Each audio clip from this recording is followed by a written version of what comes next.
kasih Anda masih bersama kami. Bagi Anda yang baru saja bergabung, kami hadirkan kembali 3 berita utama hari ini. 6 terpidana kasus kematian Vina Eki Rabu lalu mengajukan pendaftaran peninjauan kembali kasusnya melalui Pengadilan Negeri Cirebon. Layanan jaringan internet kantor pos terganggu, ribuan warga penerima bansos beras antre berjam-jam. Polisi pastikan kematian wanita yang jenazahnya ditemukan membusuk di dalam rumah kontrakan di Kota Cimahi dibunuh suaminya.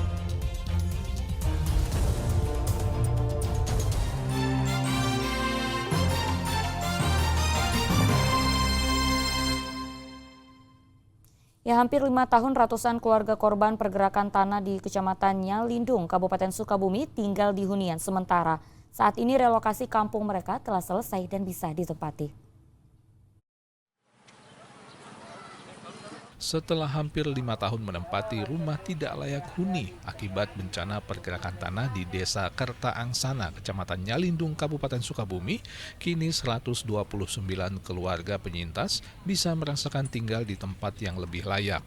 Warga mengaku merasa lebih aman menempati lahan perumahan seluas 5 hektar yang berlokasi di Kampung Pasir Salam, Kecamatan Nyalindung ini.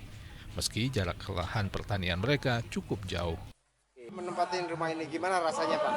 Enak ya Pak itu. Emang luasnya berapa sih, Pak?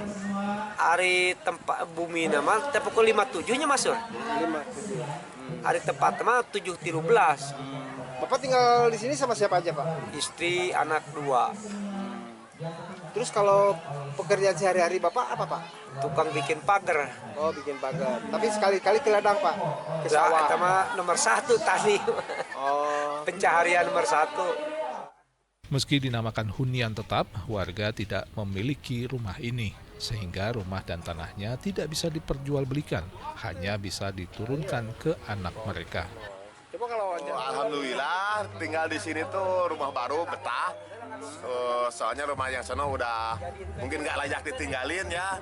Emang bisa tapi udah nggak layak. Akhirnya pindah ke sini ke belakang di situ paling ujung. Perjanjiannya jadi rumah nggak bisa dijual belikan. Terus terkecuali kalau misalkan saya meninggal, tuh bisa turun ke anak gitu.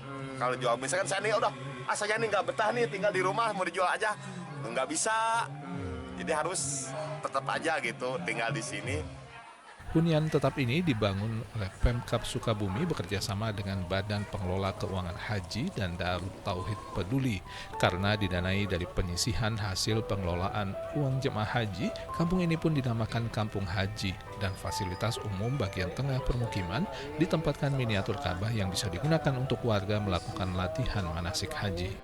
Masyarakat di Kampung Haji BPKH ini diharapkan dapat memahami bahwa pembangunan dari dana yang dikeluarkan dari dana kemaslahatan ini berasal dari dana umat yang merupakan milik calon jemaah haji yang disisihkan dari pengelolaan keuangan. Pembangunan hunian tetap ini bertujuan agar warga bisa kembali beraktivitas normal sehari-hari, memberikan rasa aman jauh dari ancaman bencana tanah bergerak yang dialami warga tahun 2019 lalu. Asep Didi melaporkan dari Kabupaten Sukabumi.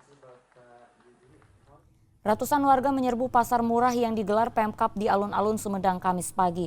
Warga memburu beras hingga minyak goreng yang saat ini harganya terus merangkak naik. Ratusan warga antre untuk mendapatkan sembako murah yang dijual di pasar murah di alun-alun Sumedang Kamis pagi. Berbagai jenis bahan pangan mulai dari beras hingga sayur mayur dijual. Warga datang karena sembako dijual dengan harga lebih murah dari harga pasar. Ya lumayan buat gitu ya mah kejangkau. Di pasar sendiri harga-harganya sekarang gimana? Ya dibandingkannya beda 1.000 lah. Beda 1.000. Ya beda 1.000 lumayan aja. Sama siapa aja Bu kesini Bu? Itu sama teman-teman. Sama teman. Dinas Ketahanan Pangan Sumedang dan Provinsi Jawa Barat bekerja sama dengan Perum Bulog Cabang Bandung serta sejumlah distributor bahan pokok menyediakan berbagai jenis beras, minyak goreng, telur ayam hingga gula pasir, ditambah berbagai jenis sayuran seperti cabai, tomat serta bawang merah dan bawang putih. Ada 3 jenis beras yang kami jual, yaitu beras SPAP, kemudian beras medium, dan beras premium. Kemudian juga ada sayuran, kemudian telur, minyak, dan gula. Harga juga kita dijual dengan harga di bawah pasar. Kemudian masyarakat dalam memenuhi baku-bakunya kita dibatasi terutama untuk telur sama itu. Tapi untuk beras kita bisa mereka membeli lebih maksimal di 3 kantong. Untuk pasar murah kali ini, Dinas Pertanian dan Ketahanan Pangan Sumedang menyediakan 10 ton beras SPHP, 10 ton beras medium, dan 4 ton beras premium. Sedangkan minyak goreng disediakan sebanyak 2,2 ton, telur ayam 1 ton dengan maksimal pembelian sebanyak 2 kg per orang. Pasar murah diselenggarakan untuk menekan inflasi akibat melambungnya harga-harga bahan pangan. Agun Gunawan melaporkan dari Sumedang. Layanan jaringan data penerima bansos beras bermasalah. Ribuan warga di Kota Cimahi Kamis pagi terpaksa antre panjang berjam-jam.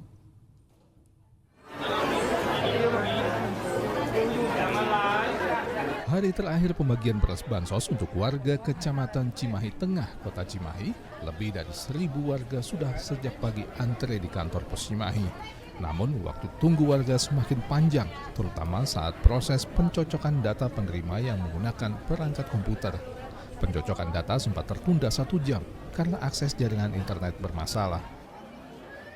Ini kenapa Bu? Berapa sekali Bu? Tahu ini teh katanya gangguan dari sananya. Dari sana. Semuanya di Semuanya. semuanya gangguan. Bu, ini dapatnya berapa kilo Bu? 10 kilo.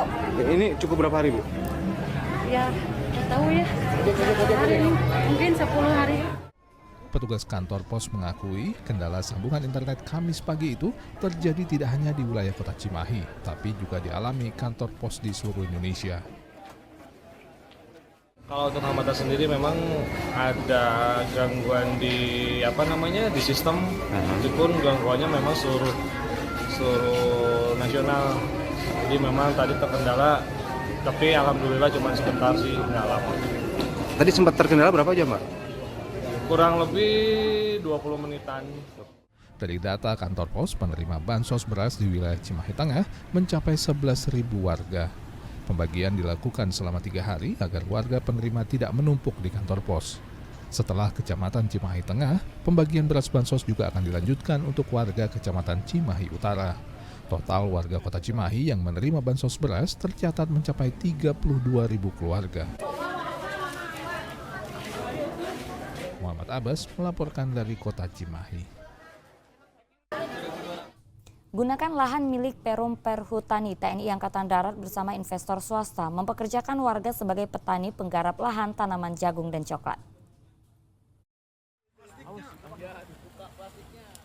Tanah milik Perum Perhutani di wilayah Salopa, Kabupaten Tasikmalaya ini sebagiannya disulap menjadi lahan penanaman jagung dan coklat yang dikelola bekerja sama dengan PTPN, investor swasta dan TNI Angkatan Darat.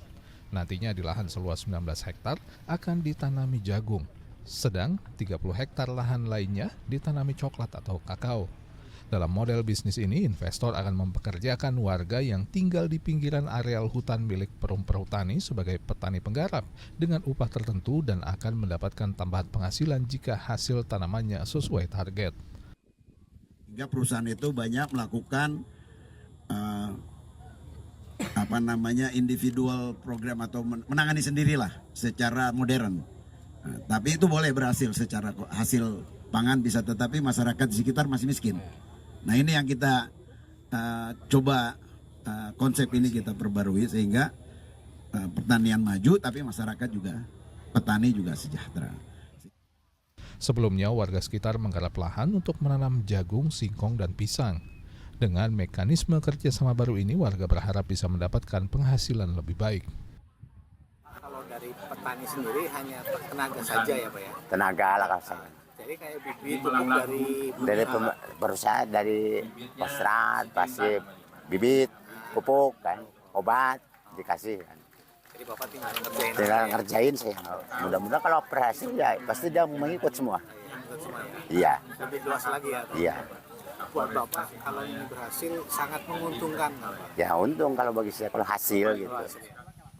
Jika tahap awal ini berhasil, maka model bisnis akan dikembangkan di lahan yang lebih luas lagi. Bahkan tidak menutup kemungkinan akan didirikan pabrik pengolahan untuk meningkatkan nilai tambah hasil pertanian. Eko Setiabudi melaporkan dari Kabupaten Tasikmalaya.